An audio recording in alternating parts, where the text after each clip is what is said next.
Hi, and welcome to In Plain English, where we talk about complicated concepts in as simple terms as possible. So, last week we talked about the blockchain with using Bitcoin as an example. And so, if you read up on Bitcoin after that or have been reading recently, I'm not going to talk about Bitcoin exactly what it is, but one of the things that's going to be the most confusing is the Bitcoin forks.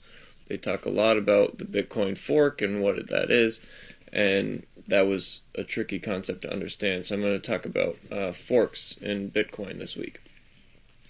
So again, you can reference my last week's lesson on blockchain and how Bitcoin works and what that is. But what should be established in your mind if you know enough about blockchain is that it's essentially a chain of different transactional blocks that establish a time frame for transactions within a community with a common ledger. And so it's hundreds and hundreds and hundreds of blocks long, thousands of transactions. It just keeps going like this. And initially with Bitcoin, it was just that, just one line of transactions. Then there is some dispute in the Bitcoin community in terms of trying to scale the technology. It was developed as somewhat of a proof of concept, and there's different ideas about how it should be implemented. So some people think it should be implemented like gold, where it's held, and you don't go to the store and buy a stick of gum and pay with gold. You can buy gold and hold it in reserve as a store of value, but you're not going to use it and trade it as a day-to-day currency. So some people feel that Bitcoin should be that. Some people feel that Bitcoin should be more like an instant pay system, electronic payment system, where you go to the store, you tap your phone, and it takes X amount of Bitcoin out of your account, and you just buy yourself a stick of gum. So the problem is that, again, you have all these miners and everybody working to add blocks to the chain. Okay, and it's profitable for these people to be adding blocks to the chain. Every block that they add, they get money. And the miners are the group. So the community is composed of miners, and they have some power. So the community wanted to establish how it should behave, and it's still working to try to figure out and establish what it wants Bitcoin to be. It's still a relatively new technology.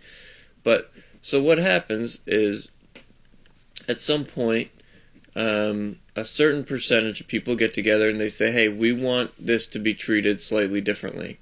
But you can't go back, as we've mentioned. One of the critical features of a blockchain is that you can't go back in time. That's the whole point, is it sets up a timeline of these transactions. So you can't just go jump back to this one and change the record.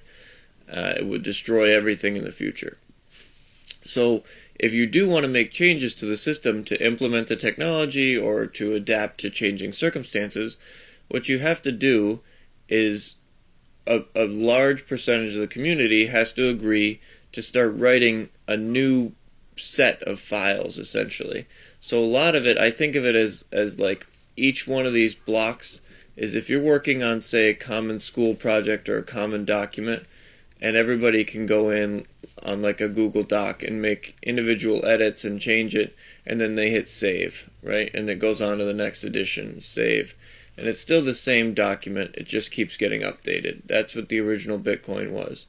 Now, a Bitcoin fork is when that's been going on for a while, save, and finally somebody wants to make a change that not everybody agrees on. So your option is you keep the original document and you put a new document as a save as. So now you can rename this document, and they did. And this first one was Bitcoin Cash. And the old document can continue to be edited. So this is still the original Bitcoin that goes on kind of as it was. But you now have a fork, or a different segment of the population, that's working to edit and add to this new document of Bitcoin Cash. So that is really, in the simplest terms, what a fork is analogous to a save, so a rewrite and continue, versus a save as, which is a preserve and continue on a new chain. So Bitcoin has stayed on this continually updating ledger, and Bitcoin Cash has broken off at a certain date, at this certain one particular block, and then the next block is you're now on this fork of the chain, and that's why they call it a hard fork. And that has to be agreed upon by enough of the mining or the Bitcoin community, that enough power, because again, if this fork breaks off and nobody wants to edit it, nobody wants to add to it, it's just going to die out and it just loses all its value. So with each fork there has to be enough of the community that splits and continues to edit the new document and continues to edit the old document. So now we have two of the same style of document but different versions that the community doesn't agree upon.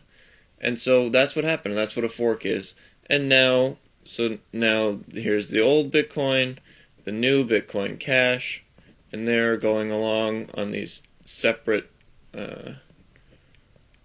but similar paths. And now the community again kind of disagrees. And so they wanted to make it essentially easier to mine. So again, they did a separate save as off of the Bitcoin chain and made a new fork called Litecoin. And that is just a different style of the original Bitcoin. So the original Bitcoin is still going, Litecoin is still going, and Bitcoin Cash is still going. Now recently they had proposed another change. They wanted the SegWit2. And all of these are just because the community can't really figure out how it wants to use Bitcoin. And so it's all these people with different ideas, just like doing a group project or working on something communally at work. There's a bunch of people with different ideas, and if the majority can't decide, and it's a large enough group, the minority can kind of split off and form their own group and do their own similar but different project. And that's all that a fork is a percentage of the community that's changed their mind and thinks they have a better amendment to the old style. So they will do a hard fork, and then there has to be enough of them to continue to support those chains and to continue to build on these new chains. Or they have to agree as a majority and stop producing one of the chains and just go back. So that's what a fork is. And right now Bitcoin has forked a few times. We'll probably fork more in the future. Each fork is just a slight change to the code, a slight adaptation that allows it to do something different for a different circumstance, whether they want it to be faster or process more transactions at once or easier to mine.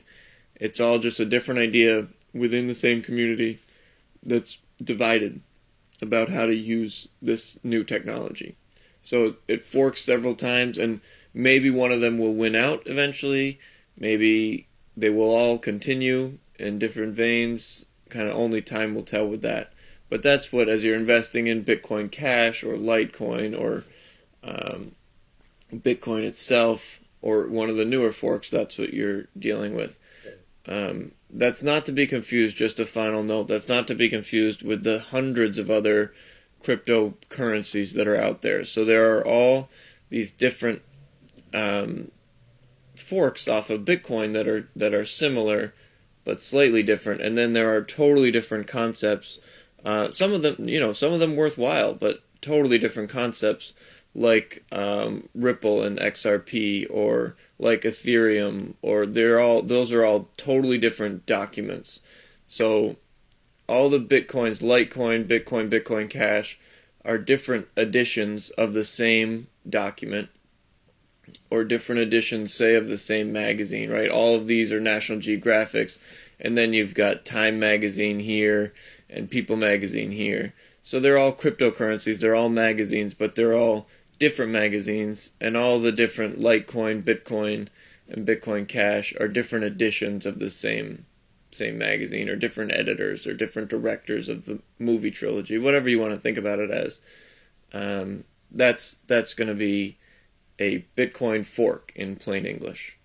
So thanks for listening, and I'd appreciate it if you could like, comment, subscribe, give me some ideas for what else you'd like to cover in this channel. Maybe next week we'll talk about some more of these different cryptocurrencies and what their idea is on how this field should take shape. So thanks again.